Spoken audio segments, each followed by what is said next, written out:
Hey guys, and welcome back to my channel. On today's video, we're going to be talking about my first impression so far about Tears of the Kingdom. Now, I am going to be talking about the very beginning of the game, and to give just a kind of hint to where I'm at, I haven't been to the four major areas, like the four, like Rito, the Zora, Gerudo, Goron, all those. I haven't been there yet. I don't know what those look like, but I have gotten all the wheel, at least the initial wheel abilities. I don't know, again, if there's like an upgraded wheel where you could get more abilities, but like the basic wheel that you start with the game with, I have filled out all of those. Technically, I got one of them a little bit early, but I will talk about that in a bit. But so that's where to know where I'm at. But again, if you don't want to hear any spoilers for the beginning of the game, then click away now. Check out my other stuff. But yeah, so that's the only kind of rough idea I could give without actually spoiling stuff for the beginning of the game. So yeah, but yeah, let's begin talking about my first impressions of the game. Yeah, so so my first impressions of the game are actually that really positive. I'm really loving the game so far. Now, I've been looking forward to this game for many years. When they first announced it in 2019, as called the sequel to The Legend of Zelda Breath of the Wild, I was excited. Like, I wish I was recording like my reaction at the time. I wish I was doing videos at the time, because I didn't make my YouTube channel until, well, I didn't start making YouTube content until early this year, early 2023. And yeah, I really wish that I could have been recording my reaction there, because I was screaming like crazy. My family was with my like my mom and my brother were with my grandma doing something, I forgot what. So I was home by myself, and when they announced it, I was watching it on the TV. Basically what I'm doing now for reaction streams, where I have the YouTube app from the Switch on the TV and I'm reacting to it. That was the first time I've ever done that before. Usually I would just look at it on my phone and that's it. But I thought, you know what, I want to do this for this E3. And when I did, wow, the ending to that direct was magical. I was so hyped for it because I love Breath of the Wild. I didn't get it when it first came out. Breath of the Wild I got in early 2018. Because of the fact that I didn't have a Switch and I wasn't that interested in Zelda. But I love Mario Odyssey, and I got Breath of the Wild. And Breath of the Wild really opened me up to tons of Nintendo's other series, and even lots of non-Nintendo series like Mega Man, Xenoblade, all those series. I owe it up to Breath of the Wild for introducing me to them, because it was just such a good game, and I've never tried a Zelda before. So obviously I was really excited when they announced Tears of the Kingdom, or at the time sequel to Breath of the Wild. So yeah, playing this game finally, which I did start off playing it on a live stream. You can check out the live stream in the description. I played for about 4 hours. Then for about 3 hours, I played it on my own. Like 3 hours, yeah, 3 hours. It was like 1 hour and a half for a section, and then another hour and a half a little later on. But all on the same day, and wow, I am really excited to continue playing this game because it's just so good. Like, I will say with the opening section, it was really cool. Like the very beginning, it was really cool to see them actually talk about Zonai. Like Zelda was fangirling about the Zonai and her research. Like that was just so cool to be verified about the Zonai. Like basically immediately. Like Zonai percent, I'm sure that's gonna be a real speed run, right? How fast can you see the Zonai in Tears of the Kingdom? Sorry. So yeah, that was crazy to see, and it was just cool to see that opening the opening bit of the reveal for the game from back in 2019, at the beginning of the game. It was just so cool. The title screen, this happened like later on, but the title screen looks cool. I think I still prefer Breath of the Wild's title screen, but that doesn't mean that the title screen isn't bad by any means. It's still good, but I prefer Breath of the Wild's. Um, the UI, I noticed that they have the Pro Controller icon for me instead of just being the regular Switch. The Switch itself in handheld mode in the controller settings, they now have the Pro controller. So I wonder how it works with your having Joy Cons. Maybe it changes it to like the Joy-Con grip or something. I don't know how it works. But it is cool at the very least they changed it, because having it just be a constant switch screen was kind of weird. So maybe having different controller options is like really good for me. I talked about this in the preview event for Tears of the Kingdom, but I'm still getting used to the fact that they have like white at the top and white at the bottom of the menu thing. I don't really like that personally. I prefer the like gray menu that they had in Breath of the Wild. But what I do prefer is that every single thing you get is now scrollable from the bottom instead of just clicking off to find your thing. That's just so cool because it saves a lot of time. Yeah, you still have to look for stuff from top to bottom, but that saves way more time than scrolling through like 5 pages of materials and then like not see it and then look back. So that's what I prefer, honestly. But again, the white at the top and bottom I don't really prefer, but I'll get used to it, don't worry. When I first started off the game, it was really cool to see most of the things that I played, like most of the moves from Breath of the Wild had returned. It was really cool to do like a, backflip, the flurry rust, like to learn all the moves, the same button placements. I know you start off with the same X is the jump button and B is the run button, which I didn't change it before, and I'm not gonna change it now because I got used to it in Breath of the Wild. Uh, it can be a little weird to like when you first starting out, and I would recommend maybe changing it if you don't like it, but I got used to it, so I'm fine by that. What I was surprised by was at the very beginning, along with the Zonai stuff, that you actually start off with all your hearts plus 2 more hearts, which means that you're gonna start off with a whole you're gonna have way more hearts, and you had all your stamina. But then, of course, Ganondorf, his mummy version, sapped all of your powers and weakened you. So I thought that was a cool way to kind of make you to kind of verify, like, yeah, you have to start over again, but there's a reason why. So I thought that was pretty cool. The Sky Islands, where you start off officially playing the game, they were cool. I haven't been to another Sky Island yet.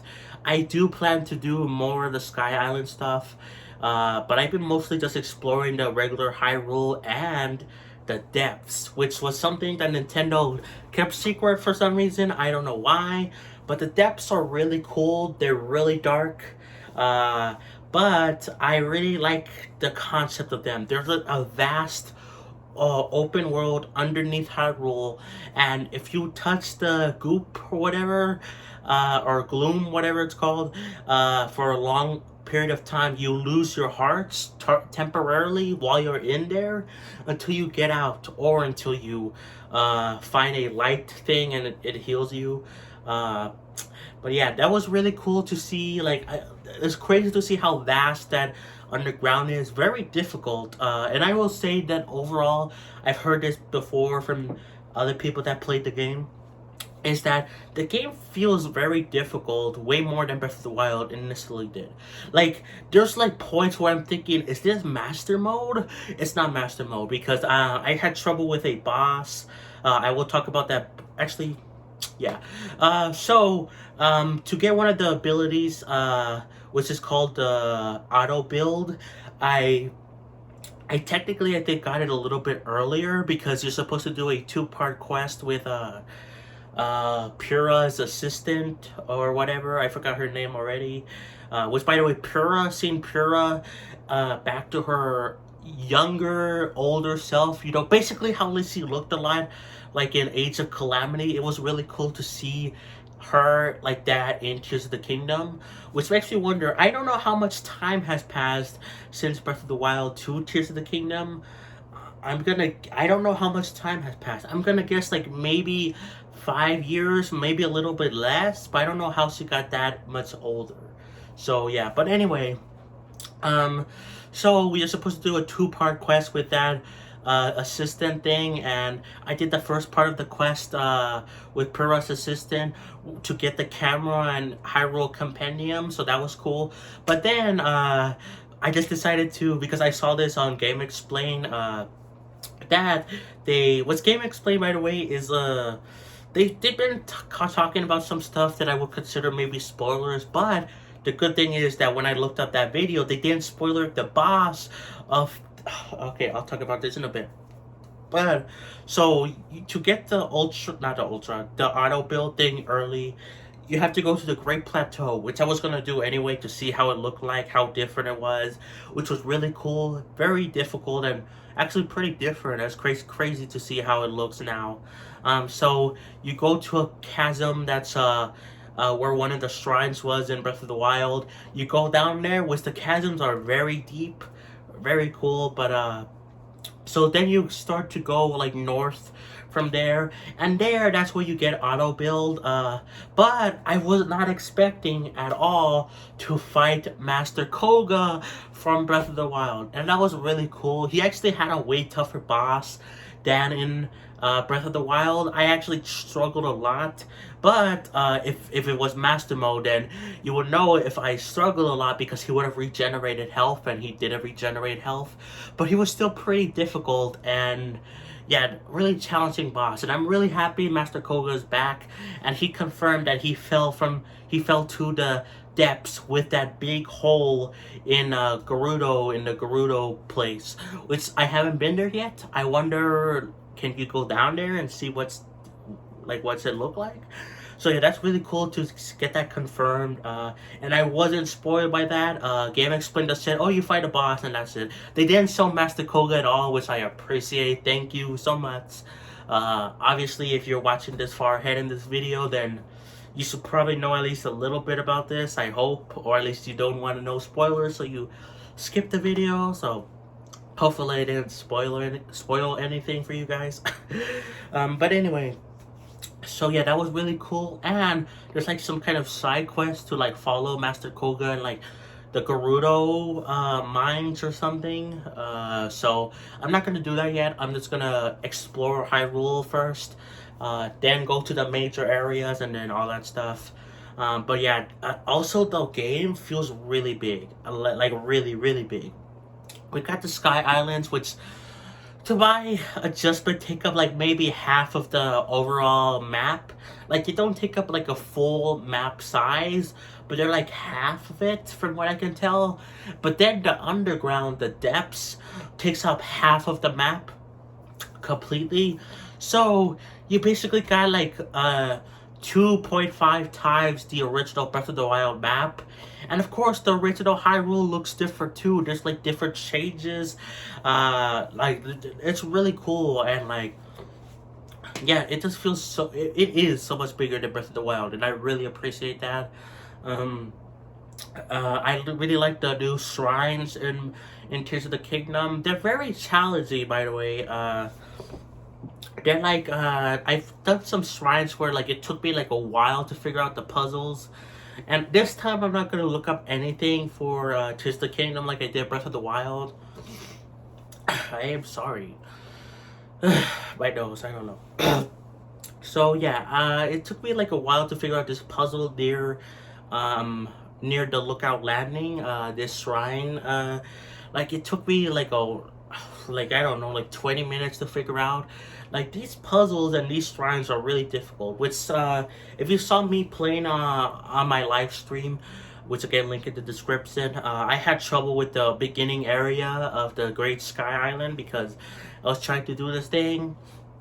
I was trying to get to I tried to get to like 2 shrines and I had trouble with it, and like my brain is just like like I have trouble with puzzles, especially in Zelda games, but in every other puzzle-y game. So yeah, it took me a while to figure out what to do and how to get to those shrines in the Great Sky Island, but I eventually figured it out. But it just took way longer than than I like to admit. The abilities seem really cool. I really like. I was not expecting to like Ascend as well as I did. Ascend is pretty cool. I like it.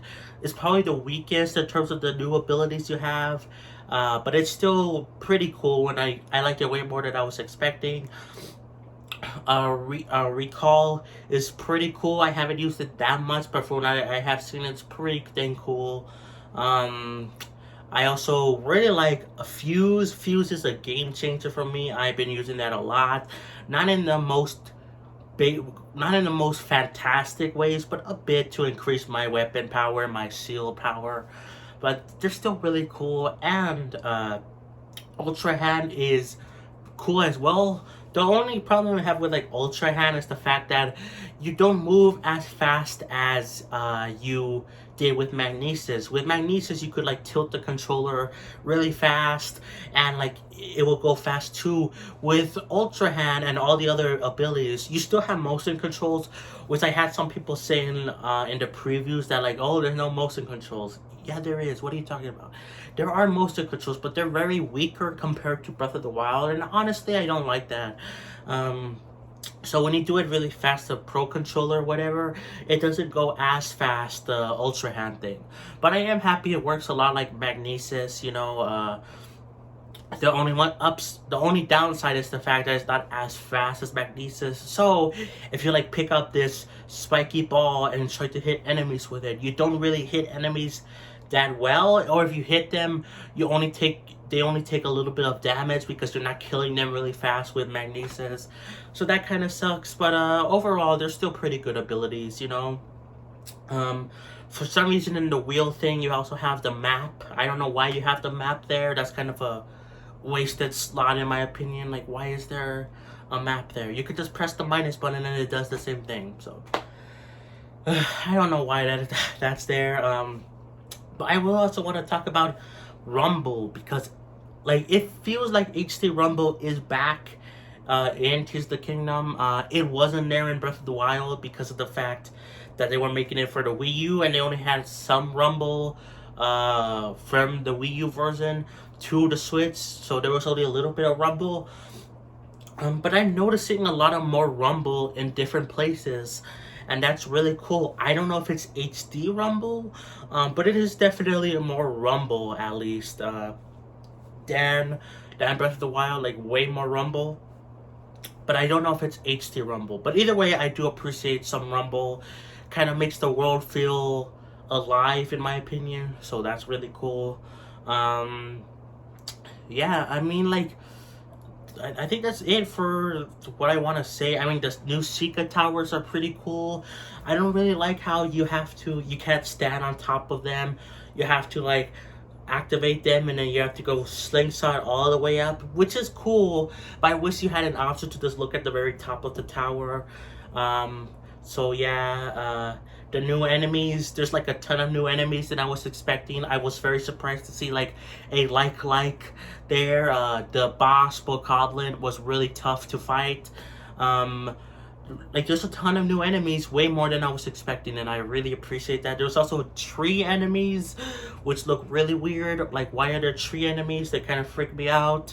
But yeah, like I don't really have much to say. Lookout Landing, that's a new town where like one of the memory spots were in Breath of the Wild. They changed it a lot, and I really like how they have a town there now. Really cool. I love that. I don't know what any other towns look like. I don't know that much about the game so far. Like, I'm still really early into the game, and I'm really happy about that. In fact, probably after this video gets done uploading, I'm probably gonna play more of it on stream, so you could check me out there. I'll be streaming this game a lot on YouTube, so I'll also probably be doing some gameplay videos.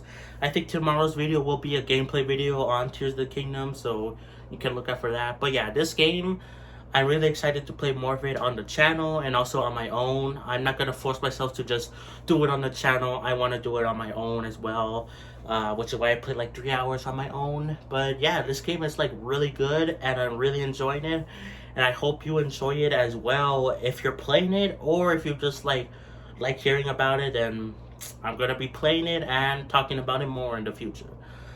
So yeah, guys, I think that's it for the thing. Like, I think that's all I wanted to talk about. Really great game so far. Cannot wait to play more.